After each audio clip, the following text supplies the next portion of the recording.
I'm sat here with Professor Tim O'Riordan, who's the Emeritus Professor of Environmental Sciences at the University of East Anglia. He's also a prominent British environmental writer and thinker, and he's also chair of the Norfolk Association of Local Councils. And Tim's been kindly working with WildEast to make more space for nature. You've also written this incredible blog that anybody can read on our website. But essentially, Tim, you speak about the concept of beingness. So let's start there. What do you mean by that?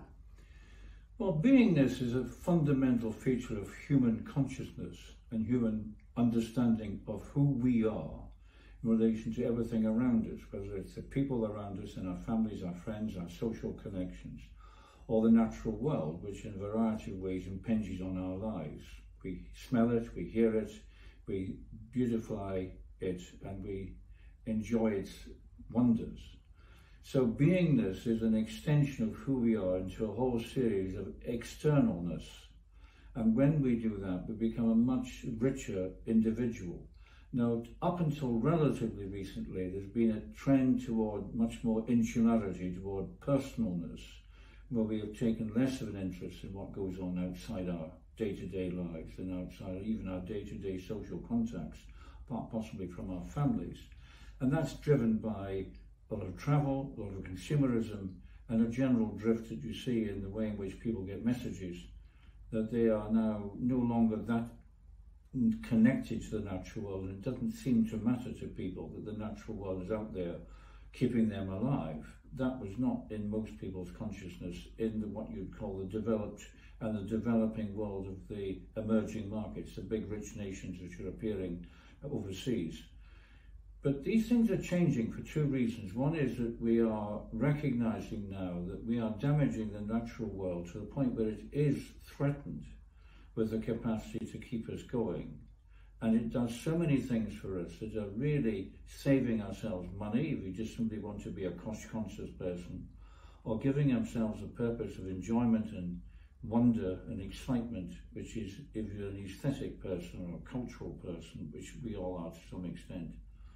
Or it actually does an awful lot of very useful things to safeguard ourselves against the damage we're creating. It stops floods from happening if we fill up the areas with vegetation, and it stops soil from running off fields. It sequesters an awful lot of toxic material, particularly organic toxic material, but also a variety of chemical toxic material. But above all, it provides us with a safeguard, an assurance against the idea that we can no longer function in a world which is no longer protecting us from our own damage. We are in that sense naked to the world because nature has abandoned us, and we are the sole cause of that. And that is lying within the lifetime of people alive today.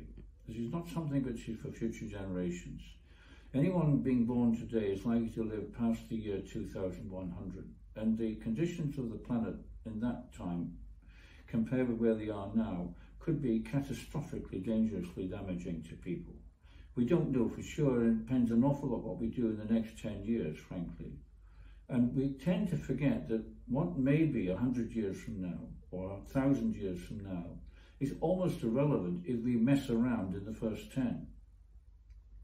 So the challenge for us all, and certainly for WildEast, is to refocus who we are, our sense of being, so that we become stewards, joyous partners in the world of natural evolution. And in so doing, we're also caring and supporting each other and understanding each other and providing a sense of compassion, which is a meaningful appreciation that everyone is important. And in a world where we do need support from each other, we can be benefiting enormously from the fact that someone is called our companion, whether they're nature or whether they're other people. And companions help you through difficult times, whether they're fog in a hillside and you can't see where you're going, or whether you've just suffered some very personal crisis and you need someone around you to help you through it. But above all, companionship means journeying, moving through a line of transformation where we don't know quite what the final product is, but if we do it together, we have the assurance that there's a fair chance that we'll learn to live through that change and have a happier outcome. And I'm a great believer that beingness is therefore a form of existential, that is meaningful companionship, both with the humans in our lives and the natural world. And if we can make that part of our upbringing so that everyone senses that, at whatever age they start sensing things, and develops it from then on, we have a reasonable chance that we will be able to create a human consciousness and a human beingness which will transform where we are now within 10 to 15 years from where we could be catastrophically in 60 or 100 years' time. Now, it's absolutely incredible that you've come out in support of WildEast, and we've spoken before about this change in thinking in terms of the natural world, both in terms of consumption and agriculture, for example. Why do you think that movements like WildEast that look at super-regional nature recovery are so important right now? WildEast stands for me, for two things above all. It stands for the idea of regeneration, creating natural outcomes which are enhancing the world in which we live, whether it is what we consume or how we grow, anything. It also stands for recreating the natural world and generating new forms of nature. And I call this a combination of new nature and people's nature, because the nature has to come from people doing things. Nature in our part of the world is a product of our investment. It doesn't just happen. But the great thing about rewilding, if we leave nature alone, it will degenerate, it will create itself in a very interesting new set of ways, and we can live with that changing world in a very exciting manner. So WildEast is doing something which is recreating lost biodiversity, but it's doing it in such a way that people can appreciate the fact that that is part of what their purpose is, and how they consume, and how they want to see land managed. And I think WildEast is a kind of conscience for us all in how we look at the natural world in terms of our day-to-day lives and the food we eat and how we relate to each other. So that's the reason why I support it. But there's another reason, which is a very much more pragmatic reason. We're in a world now where we're still developing, putting new roads down, new houses down, all kinds of things which are altering the natural world in a very artificial way. And what we haven't learned to do is to give back some of that investment in human beings' improvement to the natural world. Now, the two schemes which are talked about in the governmental thinking is one is called nature recovery, where you set aside bits of landscape and put a lot of work into redesigning the landscape, either by rewilding or by regeneration, because I see the two as very much connected. Or we do what is sometimes known as net biodiversity gain, which is that we put something down and at the end of the day we don't take any biodiversity away. If we look at the first, the nature recovery, I feel that the world which is generating nasties, which are particularly carbon-related products, but also the agricultural-related products, which are methane and nitrous oxides, because they're connected to agriculture, they should be making a contribution to the natural world, which is our safeguard, as I said earlier, and which we cannot afford to lose. They are the clothes around which we are protected against our own folly. If we then have, as part of every development, a contribution to enhancing the natural world through nature recovery, we then have a bonding between the development process and the restoration process. And frankly, that is long overdue, and I think WildEast should be championing that, and I support them 100% to do that. There ought to be what I would call a developer contribution, not a tax, not a levy, but a statement of companionship, a gesture of recognition, we're in it together. So that, I think, should be part of the general development process, and the County of Norfolk should put this into place, and the districts who do the planning should put this into place, and WildEast should get this established, and we should not give way. And my links with the parishes and my links with the countryside side of things will be pushed in that direction. Now we get to a much more thorny question, which gives me a great deal of grief, the so-called net biodiversity gain. And you have to understand, Laura, that biodiversity doesn't just sort of change itself overnight. If we've taken out a bunch of ecosystems and a bunch of species which are interconnected, wholly, totally interconnected, like, for example, pollinating plants for the many different pollinating insects that we have. You cannot just restore them by putting a few pollinating plants around the place and hoping for the best. This is a decadal phenomenon. It requires constant management and an awful lot of supervision. So net biodiversity again is really a misnomer. What we're talking about is ecological restoration, ecological renewal. It's a very different angle, but it should be done in such a way that communities themselves become part of that process of transformation.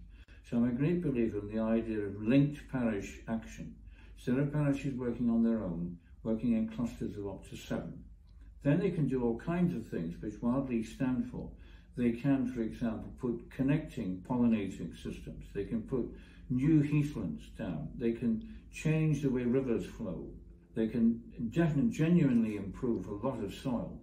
Bearing in mind, Laura, that the biggest payoff for this is that wildlife and soil enhancement and water management give us the route of carbon going back into the land and takes the airborne carbon, which are the fossil fuel carbon, and places it into land called organic living carbon. That's a completely different carbon, but it's still the same chemical. So I would like to see the process of day-to-day behavior moving into the creation of what is called sequestration or carbon losing activities to create living carbon in the soils and plants and insects and animals of the natural world in Norfolk. Now, for that to happen, I feel that every single activity should calculate what its carbon emissions are from what it's doing. And I'll give you an example. I'm working with the annual general meeting of both the Council for Protection of Rural England, which is a countryside charity, and the Association of Local Councils, which is a parish and town council movement. These annual meetings take place in a given spot. People drive to it, the food is consumed there. Why can't make that carbon neutral, properly carbon neutral?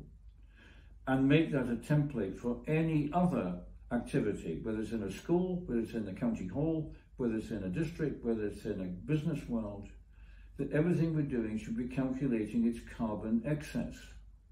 And if it's in the agriculture world, it's also doing its methane and its nitrogen excess, because they're part of the agricultural world, less so from the energy world. If we were to do that, we would find that we would then create a completely new economy, where the economy was creating wild nature all over Norfolk by agreement, funded by the people who are creating this excess, what we call greenhouse gas, in such a way that we are bonding ourselves in this notion of companionship. So I don't have any problems about having an AGM, an annual general meeting for the Association of Local Councils for Norfolk, but I do feel that it shouldn't be on the backs of the next generation who are going to take the hit that the carbon we've generated is going there. And you say, well, it's only a few tons of carbon. So what? Every ton of carbon saved, Laura, is 75 years of tons of carbon saved. People have not got into their heads that each molecule of carbon continues to heat this planet for 75 years. That's the lifetime of most youngsters today. And that's the molecule we're producing now, not the molecule we're producing tomorrow or the day after. So all of that is becoming an increasingly important feature that we have to live in the regeneration, rewilding world by making our day-to-day activities part of the bonding to the natural world. So let's fast forward to 2050, and we've got our hopeful hats on. How would you like to see Norfolk and East Anglia? How would you like to see the communities living together? What will it look like? Well, first of all, it'll be much more local. I think everything would be much more confined to what I call, what's often referred to as a 15-minute community. So we'd be producing a lot of our food locally. We're producing a lot of the goods we need locally. We'd be far less consuming and far more creating. Most of our activities would be local. We'd be exercising a lot. We'd be appreciating nature. The small community, even within a city the size of Norwich, would have a large number of subsets to it. There's no reason why we can't double or triple the amount of allotments in Norwich. So the future world of the Norfolk would be not unlike the monastic world of Norfolk back about 1300. It would be grazing, it would be living on a very dense populated land with a large amount of localized production from regeneration and rewilded communities. Now, if you did that, we'd be in a different world, but we have to hope that people realize that this is a very sustaining world. You see, you'd like to fly to Australia, you'd like to fly to the Seychelles, but that is not in a sustaining world. But what is in a sustaining world is eating the vegetables, the beetroots and the cabbages and the carrots from nearby, which your own children or you can produce for you, and you have on a daily basis. Now, you can only do that if you realize that this is maintaining the planet, maintaining the generation to come. It's supporting the people all around you, and it's giving you joy that you're part of a network of survival, happy and contented, manageable survival. We need to make sure that everyone who currently is very in great distress, they may be self-harming, they may be in drugs, they may be in alcohol, they may be in just destitution, that they become part of that process of transformation. So the regeneration is not, and above all rewilding, is not about rewilding the natural world, it's also regenerating the social world. And the more we can see that as part of our commitment, the much greater we will have a society in 50 years' time, Laura, that is content with itself. And there are two words which I think are very important: peace and security. They're at peace because they're not fighting, there's no violence, there's no damage, and people can understand each other and relate to them. And there's security because you're not threatened either from outside or from inside yourself. You are living in a world of safety and endurance and long term. Now, isn't that what we really want? Surely that is the world of 50 years from now.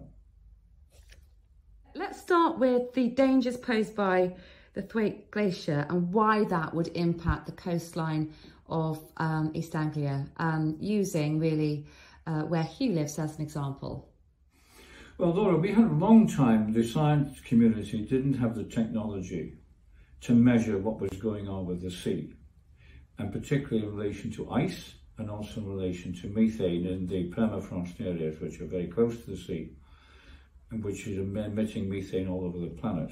But the big issue for the climate scientists was how quickly the ice system of the sea would break down.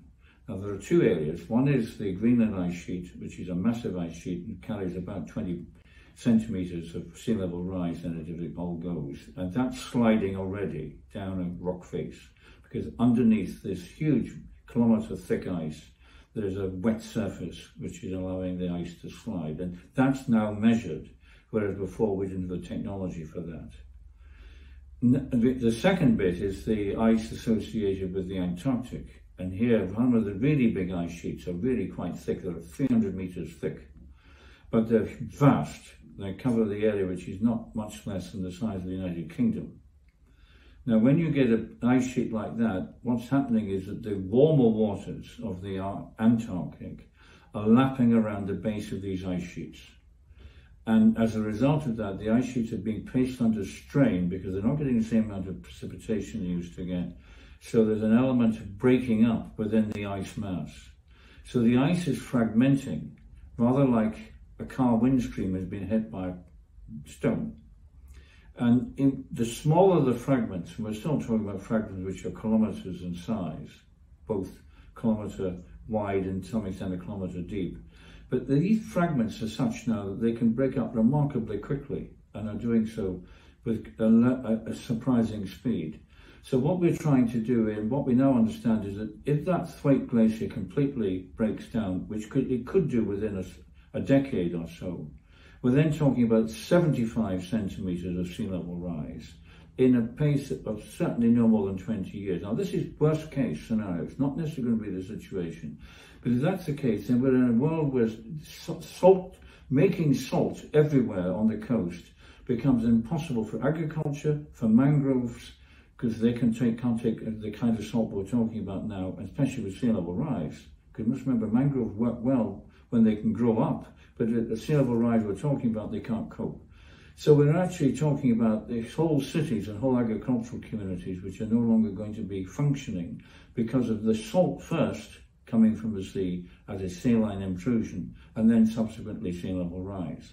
and if you throw on top of that storms, which are generated by hurricanes and typhoons, and you throw on top of that higher tides, then you've got fun and games. Now, in the Norfolk area, that combination of a storm, high tide, and sea level rise will give rise to a very considerable alteration to the pattern of the coastline.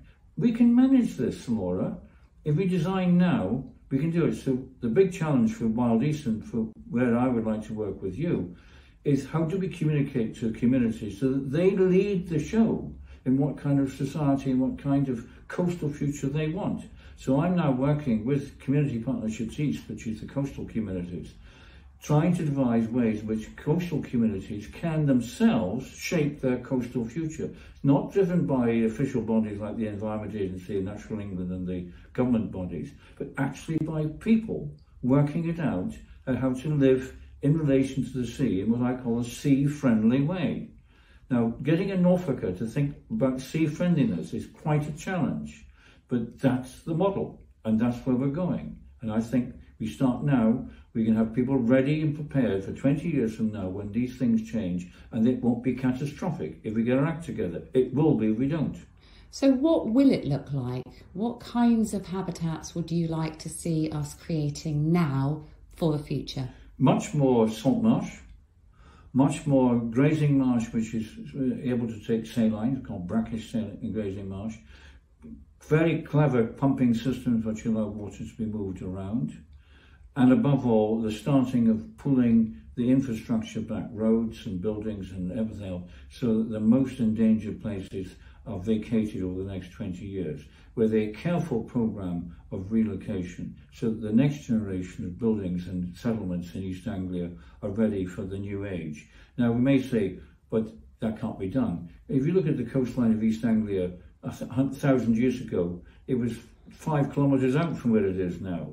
And we've redesigned our settlements as a result. It's just the difference is now we have pubs and shops and restaurants and roads and infrastructure and water stations and all the rest of it. But we can start managing these now. What we need to do is start planning and getting the communities behind it. And then we can all benefit from the outcome. But if we do nothing, and if we keep digging away, hoping that it will not be as bad as it is or much further down the line, all we're going to do is give ourselves a lot of grief, and above all for our generations to come. And if we stay local, we need people to have livable local, and that's what we can achieve.